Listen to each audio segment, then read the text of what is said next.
He's a rock legend known around very impressive halls, such as the Rock and Roll Hall of Fame, the Songwriters Hall of Fame, and true to his roots, the New Jersey Hall of Fame. There you go, Anthony, that's for you. He's sold over 130 million records worldwide. His new album is called 2020, and it is much, much better than the actual year it's named after. Obviously, because it's a low bar, right? It's a bad year. Give it up for John Bon Jovi, y'all.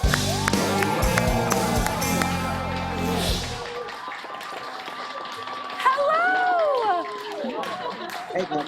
Oh my gosh, I'm first of all so excited that you're on my show. I can't believe my life. Okay, so be honest. And when I say be honest, I mean lying is totally okay. How did I do with your song? Did you hear it? It's awesome. I noticed that you had to change the key. It was in a girl key. I know I'm a first soprano, man. I always have to raise everything because I can't go low. I can go high. Yeah. God bless you for it. But yeah, it was cool. Thank you for doing that. Oh my gosh, no, we're all such big fans.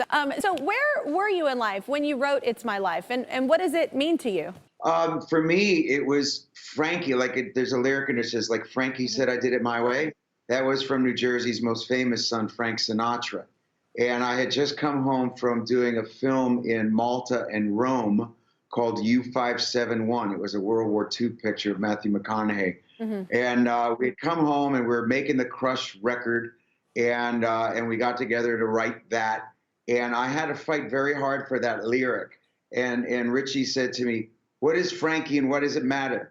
And I says, well, because much like Frank, I'm going to make movies when I want, records when I want, and this is how I'm feeling. And I won the argument simply because I had to sing the song every night. But and that's what it stood for me. But the magic is guys like Anthony and people around the world, they said, no, Frankie is me. Frankie's my best friend. Frankie's my brother. And that's the magic of a great song, is people make it their own.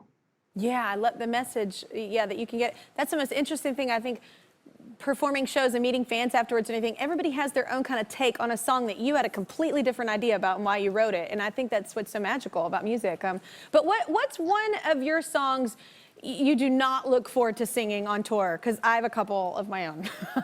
Well, it's not that I don't look forward to singing any one of them. Some of them are easier than others. Some of them are, selfishly the one that you want to do. But, I mean, there's some that I wrote or co-wrote, depending on which song it was, that are ridiculously high, and youth speaks to that. When you're 25, it's one thing, and then you're like, ah. I mean, I just did one, and I'm like, the thing I said after I sang it was, how does he do this song like every night, like all these songs like this, like that, and that rasp, like I would sound like Janis Joplin in like 36 hours. It wouldn't last long.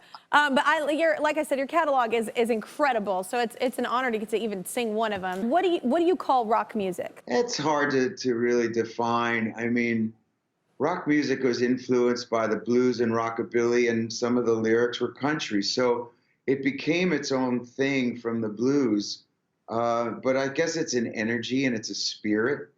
That's probably at the core of it all. I always find this interesting, somebody with a catalog like yours, like, what was the first song you wrote, and is it horrible?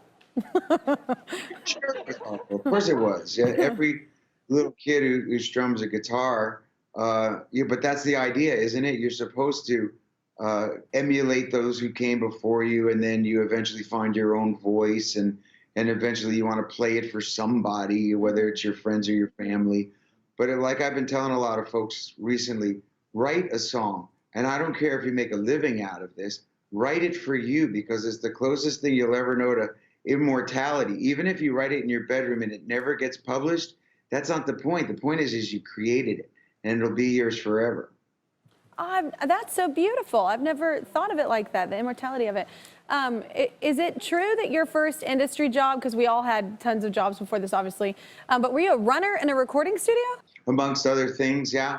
But by that time, which was very, very early on, I had just graduated high school.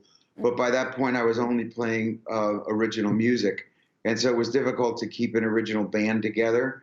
And so I had an opportunity through a distant cousin to work in a recording studio that he owned. And so I was the gopher, yeah.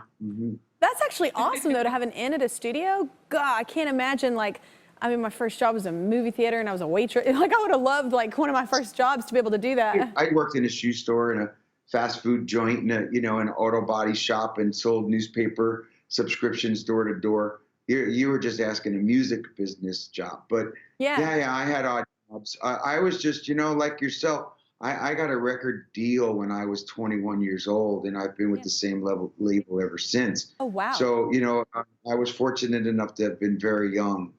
Let me talk about your album, though, because it's interesting. You called it 2020. So did writing about the year help you through it? Because this has been a rough year. Mind you, I hope it's progressive at some point. I hope we progress and we learn from it and we don't just sit in it. But I mean, is that kind of, as an artist, I know we write about stuff that we're going through. Is that kind of why you ended up writing? Early on, when we recorded this record, the title meant something completely different. It was about clear vision. And then as the songs started to take shape and they became more and more topical, I thought, okay, I am just witness to history.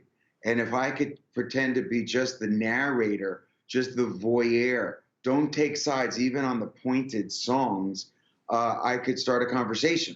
And so it is a very topical song. It addresses COVID, it addresses gun violence, soldiers with PTSD, Colin Kaepernick, the current administration. I mean, it's really a lot that happened to all of us in the last year. Yeah. But I don't think that it's a down record. I think it's a rather upbeat record, and songs like Do What You Can are very optimistic.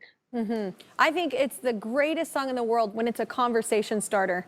Like, as a writer, I feel like if it starts a conversation, I'm like, ooh, I did something good there. Like, it wasn't just a selfish thing to get it out of me or be the vessel for. But there was one song on the album that came about because of this picture. What's the story there? Because I love you for this. Like, you're so rad. Like, I love that you're just in the back doing dishes. Well, that is one of the JBJ Soul Kitchens. We have 3 of them. We're a community restaurant where an in-need population and a paying customer come, and that's what make our world go around. But the basis of it is volunteerism. And because of COVID, we couldn't have any volunteers in that position. For example, washing dishes. Dorothea took that photograph and wanted to post it on the social media, looking for the day of the week and the time of the day that we would be open to feed that in-need population. What I responded with was, if you can't do what you do what you can't. The next day when I woke up, I went, well, there's a big old Bon Jovi song title, so I wrote it. Yeah. And it's about the COVID crises, but it really addresses that all of us can be that difference that we want to see. And if you can't do what you do, i.e. sing, do what you can, which was to make a difference in somebody's life that day by serving them food. Man, it seems so simple, but if we all thought that way, we'd be a lot further than we are right now. So with your JBJ Soul Foundation, you started a food bank as well, right? So how's that going? Yeah, so like I said, we have the 3 restaurants, and we were feeding that in-need population, but in the place where we spend our summers, we realized that the need was really dire. And so we opened a food bank, and we were the supplier of 7 food pantries with their food. So Dorothy and I conceptualized that, and within 3 weeks, we had gotten the food, found the space, and we're providing the food to 7 pantries. So I think we fed around 25,000 people over the course of the summer on Eastern Long Island. Wow. Well, what a way to actually make a difference and not just sit around your house. I mean, goals right there. Well, and it is so lovely to see you. I'm such a big fan. We all here at the show, and everybody here is freaking out. I even see this woman with her hand on her chest. So Jon Bon Jovi's new album is called 2020. Go buy it.